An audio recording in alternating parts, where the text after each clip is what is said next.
Selamat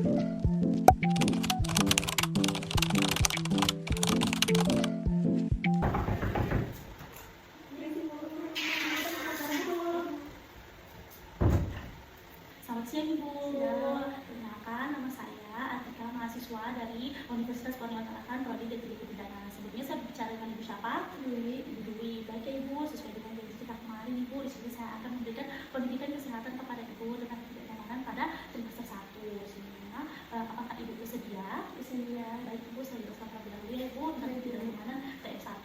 Ini kehamilan yang keberapa? Baru pertama. Ini udah berapa bulan? Baru 1 bulan. Baik ya Ibu, jadi saya menjelaskan tentang ketidaknyamanan pada TM1. Nah, ketidaknyamanan pada TM1 itu banyak sekali ya Ibu, tentang masalah-masalah gizi juga. Biasanya itu terkait dengan kayak mau muntah, terus nanti kalau sudah mau muntah nanti akibatnya apa, terus nanti akan menyebabkan apa lagi kayak gitu. Nah, dari masalah yang awalnya kita anggap sepele itu Ibu, nanti akan menjadi masalah yang besar ya Ibu. Nah, di sini saya akan menjelaskan tentang KEK atau kekurangan energi kronis. Sebelumnya Ibu sudah pernah kan dengar tentang KEK ini atau baca-baca di sosial media atau pernah dengar kan? Sebenarnya kemarin sempat lihat di internet gitu, tapi cuma oh ya sudah memperhatikan sudah ini. Oh kayak gitu, baik Ibu. Jadi pada TM1 itu rentan sekali terkena KEK atau kekurangan energi kronis, di mana penyebabnya ini karena asupan gizi pada ibu hamil, pada saat ibunya hamil ataupun pada saat ibunya belum hamil itu kurang. Kayak misalnya waktu sebelum hamil ini kayak makanan yang instan, kayak gitu, nggak makan makanan yang sehat. Yang penting asal kenyang aja, tapi kecukupan gizinya itu tidak tercukupi Ibu, kayak gitu. Nah, nanti akan kebawa nih Bu sampai ibunya hamil, sampai ibunya tua, kayak gitu. Nanti kalau misalnya mungkin waktu muda belum dirasakan Ibu, tapi pas sudah masa hamil ini, kalau misalnya Ibu kena KEK nanti akan mudah sekali terkena penyakit-penyakit yang lainnya. Nah, biasanya Ibu nih di rumah nih asupan gizi atau asupan makanannya seperti apa Ibu kalau boleh saya tahu sama hamil ini? Biasanya makan yang kayak nasi, terus itu nasi goreng, ayam goreng, itu digoreng. Oh kayak gitu. Ibu udah makan sayur? Jarang saya makan. Kalau makan buah? Jarang juga.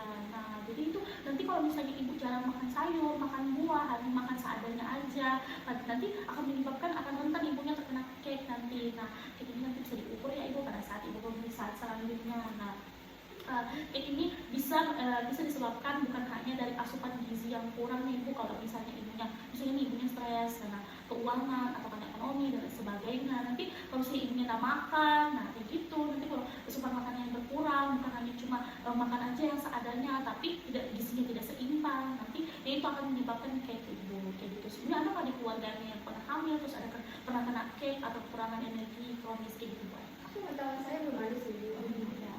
Baik ya Ibu. Nah, kalau misalnya Ibu nih sudah pernah kan cari tahu atau sudah pernah baca, kalau misalnya lagi periksa di puskesmas atau tempat yang lainnya, sudah pernah baca tentang cara mencegah KEK ini? Belum sebenarnya tahu. Oh kayak gitu, baik. Jadi sudah tahu ya penyebabnya ya Ibu. Nah, cara mencegahnya itu gampang sekali Ibu. Cara mencegahnya itu tetap cukupi semua asupan makanan yang Ibu makan. Jangan hanya makan makanan nasi, terus itu ada lauknya tapi kurang seratnya, terus kurang buah-buahannya, terus itu minumnya juga cuma minum air putih. Ibu kalau minum air putih atau minum minuman seperti apa? Kadang ada saya kerja tapi jarang juga. Teh, kopi juga ada. Nah itu Ibu, hati-hati ya Ibu. Nah apalagi Ibu ini masih trimester 1, masih awal-awal kehamilan, harus tuh asupan gizinya tetap dicukupi ya Ibu. Kurang-kurang minum teh, kurang-kurang minum kopi, berbalik minum air putih, atau bisa minum air jeruk kayak gitu ya Ibu. Nah cara mencegahnya tuh tadi itu gampang sekali ya Ibu. Nah tapi kan kita tidak tahu nih ya Ibu, kalau misalnya kita sudah melakukan hal-hal yang ini untuk mencegahnya, tapi kita tidak tahu kalau misalnya Ibu tiba-tiba kena KEK.